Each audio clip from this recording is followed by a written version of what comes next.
کہ الیکشن ہوں گے یا نہیں ہوں گے, یا کب ہوں گے, اینڈ میں ہوں گے یا جلدی ہوں گے. سوال یہ ہے کہ کیا وہ مفرور, وہ سزا یافتہ آدمی جو کہ چوری کے پیسے سے وہاں بیٹھا ہوا ہے لنڈن میں, کیا وہ فیصلہ کرے گا یہ اہم؟ کیا اس کو پاکستان سے پیار ہے یا اس کو کوئی اسٹیک ہے پاکستان میں؟ بچے اس کے باہر برطانیہ پاسپورٹ لے کے بیٹھے ہوئے ہیں, دونوں بیٹے.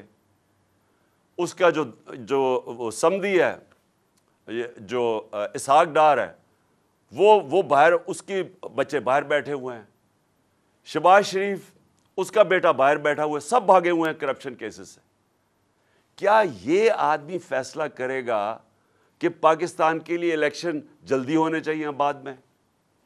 جس آدمی کا صرف مقصد ایک ہے, کس طرح وہ پہلے جو پاکستان کا پیسہ چوری کیا, اربوں ڈالر اس نے باہر رکھا ہوا ہے, اور پھر NRO کیسے لینا ہے, اس پیسے کو بچانا کیسے ہے.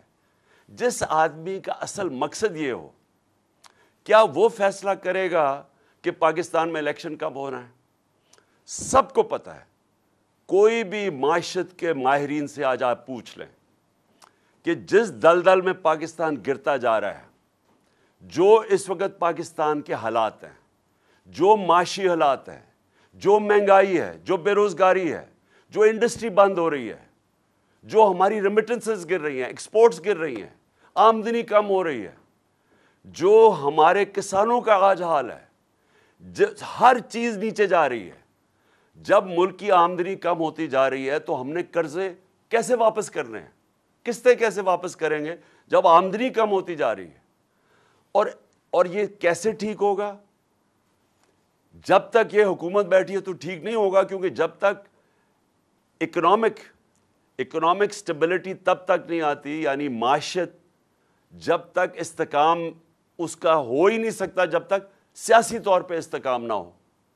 پولیٹیکل سٹیبلٹی ہوگی تو معاشیت کی سٹیبلٹی ہوگی, وہ ہو ہی نہیں سکتی کیونکہ کسی کو ہی نہیں پتا کہ آگے کیا ہوگا, حکومت کتنی دیر چلے گی. تو وہ آدمی جس کا پیسہ باہر پڑا ہے, کیا وہ پاکستان کے لیے کیا فیصلہ بہتر ہے, ابھی جلدی الیکشن ہو یا بعد میں ہو, کیا وہ فیصلہ کرے گا؟ کیونکہ اس کا تو انٹرسٹ یہ ہے ہی نہیں.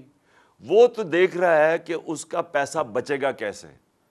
وہ صرف تعیناتی بھی اس طرح ہی کرے گا, دیکھے گا کہ اس کے انٹرسٹ کون بچاتا ہے. وہ تو میرٹ کا سوچ ہی نہیں رہا, کبھی بھی نہیں سوچا, ساری زندگی میرٹ کا نہیں اس نے سوچا.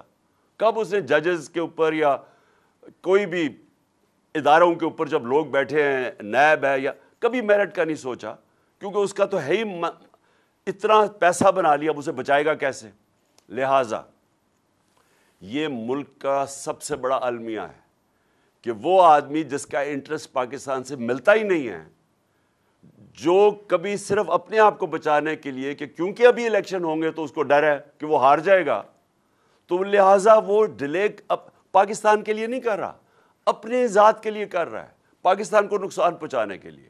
تو میری دوسرا پوائنٹ یہ ہے کہ یہ بھی آج سارے ملک کو سوچنا چاہیے کہ ایک ایسے آدمی کو کیا ہمیں اجازت دینی چاہیے اتنے اہم فیصلوں کے لیے؟ بالکل نہیں دینی چاہیے. اور یہ جو بھی فیصلہ کرے گا اپنی ذات کے لیے کرے گا, پاکستان کے لیے نہیں کرے گا. کپتان کا حقیقی آزادی مارچ, بول نیوز کی خصوصی کوریج. یہ ایک فیملی مارچ ہے. حقیقی آزادی مارچ جو ہے جی روڈ پر رواں دواں ہے. بولنے کی حق اور سچ کی بات. عمران خان کے کنٹینر کے قریب فائرنگ کا واقعہ پیش آیا, فائرنگ سے زخمی, اسپتال منتقل.